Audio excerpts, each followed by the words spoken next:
ಹಾಸನ ಜಿಲ್ಲಾ red cross ಸಂಸ್ಥೆ ಜಿಲ್ಲೆಯಾದ್ಯಂತ ಹಮ್ಮಿಕೊಂಡಿರುವ ಕೋವಿಡ್ ಜನಜಾಗೃತಿ ಪ್ರಚಾರ ವಾಹನಕ್ಕೆ ಪಟ್ಟಣದ ಬಸವೇಶ್ವರ ವೃತ್ತದಲ್ಲಿ ಪೊಲೀಸ್ ವೃತ್ತ ನಿರೀಕ್ಷಕ ಶ್ರೀಕಾಂತ್ ಅವರು ಚಾಲನೆಯನ್ನ ನೀಡಿದರು.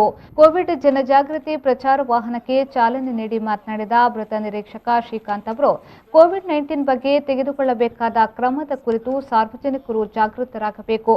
ವೈದ್ಯರು ಹಾಗೂ ಸರ್ಕಾರ ತಾಲೂಕಾಡಳಿತ ನೀಡುವ ಸಲಹೆಯನ್ನ ಎಲ್ಲರೂ ಕಡ್ಡಾಯವಾಗಿ ಪರಿಪಾಲಿಸಬೇಕು ಹಾಗೂ ಕೊರೋನಾ ಸೋಂಕಿನ ಬಗ್ಗೆ ಜಾಗೃತಿ ಮೂಡಿಸುತ್ತಿರುವ ಭಾರತೀಯ ರೆಡ್ ಕ್ರಾಸ್ ಘಟಕದಿಂದ ಅರಿವು ಮೂಡಿಸುವ ಪ್ರಚಾರ ಕೈಗೊಂಡಿರುವುದು ಶ್ಲಾಘನೀಯ ಎಂದು ಹೇಳಿದರು. ಆ ಸಮಯದಲ್ಲಿ ಎಲ್ಲರೂ ಸಹ ಈ ಕೋವಿಡ್-19 ಸಂಬಂಧ ವ್ಯಾಕ್ಸಿನೇಷನ್ ಅನ್ನು ಪಡೆಯಬೇಕು ಮತ್ತು ಎಲ್ಲರೂ ಆರೋಗ್ಯವಂತರಾಗಿರಬೇಕು. ಏನು ಕೋವಿಡ್-19 ಈ ಒಂದು ಮಹಾಮಾರಿ ಇದೆ, ಅದರ ಮುನ್ನೆಚ್ಚರಿಕೆ ಕ್ರಮಗಳು ಏನಿದೆ ಅದನ್ನು ಎಲ್ಲರೂ ಪಾಲಿಸಬೇಕು. ಮಾಸ್ಕ್ ಹಾಕಬೇಕು ಮತ್ತು ಸೋಷಿಯಲ್ ಡಿಸ್ಟೆನ್ಸ್, ಸ್ಯಾನಿಟೈಸರ್ನ ಬಳಸಬೇಕು ಮತ್ತು ಮುಖ್ಯವಾಗಿ ವ್ಯಾಕ್ಸಿನೇಷನ್ನ ಪಡಿಬೇಕು. ವ್ಯಾಕ್ಸಿನೇಷನ್ನ ಮೊದಲು ಒಂದು ವ್ಯಾಕ್ಸಿನ್ ಪಡೆದ ನಂತರ 30ರಿಂದ 50 ದಿನದ ಒಳಗೆ ಎರಡನೇ ವ್ಯಾಕ್ಸಿನೇಷನ್ನ ತಪ್ಪದೇ ಪಡಿಬೇಕು. ಕೋವಿಶೀಲ್ಡ್ ತೊಗೊಂಡಿದ್ದರೆ ಕೋವಿಶೀಲ್ಡನ್ನೇ ಪಡಿಬೇಕು. ಕೋವ್ಯಾಕ್ಸಿನ್ ಹಾಕಿಕೊಂಡಿದ್ದರೆ ಕೋವ್ಯಾಕ್ಸಿನ್ ಅಂತಹ ಒಂದು ವ್ಯಾಕ್ಸಿನನ್ನೇ ಪಡಿಬೇಕು ಅಂತ ಹೇಳಿ ಜಾಗೃತಿ ಮೂಡಿಸುವಂಥ ಒಂದು ಕಾರ್ಯಕ್ರಮವನ್ನು ನಮ್ಮ ರೆಡ್ ಕ್ರಾಸ್ ಸಂಸ್ಥೆ ಹಮ್ಮಿಕೊಂಡಿದ್ದಾರೆ.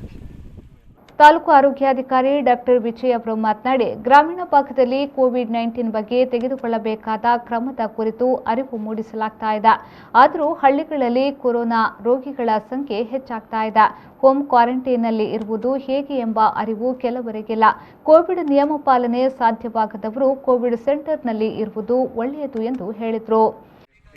ಹಳ್ಳಿಗಾಡು ಪ್ರದೇಶದಲ್ಲಿ ಜಾಸ್ತಿ ಇದರ ಉಲ್ಬಣಗೊಂಡಿದೆ. ಹಾಗಾಗ್ಬಿಟ್ಟು ಇದನ್ನು ತಡೆಗಟ್ಟುವ ನಿಟ್ಟಿನಲ್ಲಿ ಎಲ್ಲ ಸಂಘ ಸಂಸ್ಥೆಗಳು ಈಗ ಕೈ ಜೋಡಿಸಿದ್ದಾವೆ. ಹಾಗೆ ನಮ್ಮ ರೆಡ್ ಕ್ರಾಸ್ ಸಂಸ್ಥೆ ಕೂಡ ಈ ಒಂದು ನಿಟ್ಟಿನಲ್ಲಿ ಎಲ್ಲ ಹಳ್ಳಿ ಪ್ರದೇಶಗಳಲ್ಲಿ ಮತ್ತು ಹೋಬಳಿ ಮತ್ತು ತಾಲೂಕು ಮಟ್ಟದಲ್ಲಿ ಎಲ್ಲ ಹಳ್ಳಿ ಜನಗಳಿಗೂ ಕೋವಿಡ್ ಲಸಿಕೆ ಬಗ್ಗೆ, ಕೋವಿಡ್ ಗುಣಲಕ್ಷಣಗಳ ಬಗ್ಗೆ ಮತ್ತು ಎಲ್ಲಿ ಚಿಕಿತ್ಸೆ ಪಡಿಬೇಕು, ಯಾವ ಥರದ ಹಂತದಲ್ಲಿ ಚಿಕಿತ್ಸೆ ಪಡಿಬೇಕು ಅನ್ನೋ ಒಂದು ಮಾಹಿತಿನ ಪ್ರತಿ ಹಳ್ಳಿಗೂ ತಿಳಿಸ್ತಾ ಇದ್ದಾರೆ.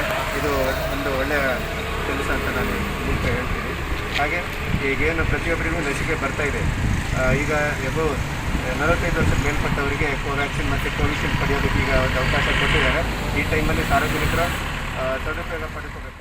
ಈ ಸಂದರ್ಭದಲ್ಲಿ PSI Shivanagouda, G Patil, red cross ಸಂಸ್ಥೆ ತಾಲೂಕು ಘಟಕದ ಉಪಾಧ್ಯಕ್ಷ ಲಕ್ಷ್ಮಣ್, ನಿರ್ದೇಶಕರಾದ ರೇಣುಕಾ ಪ್ರಸಾದ್, ಧರ್ಣೇಶ್, ಪುರಸಭೆಯ ಸದಸ್ಯ ಪ್ರಭಾಕರ್ ಹಾಜರಿದ್ದರು. ಹರೀಶ್, ವಿ4 ನ್ಯೂಸ್, ಬೇಲೂರು.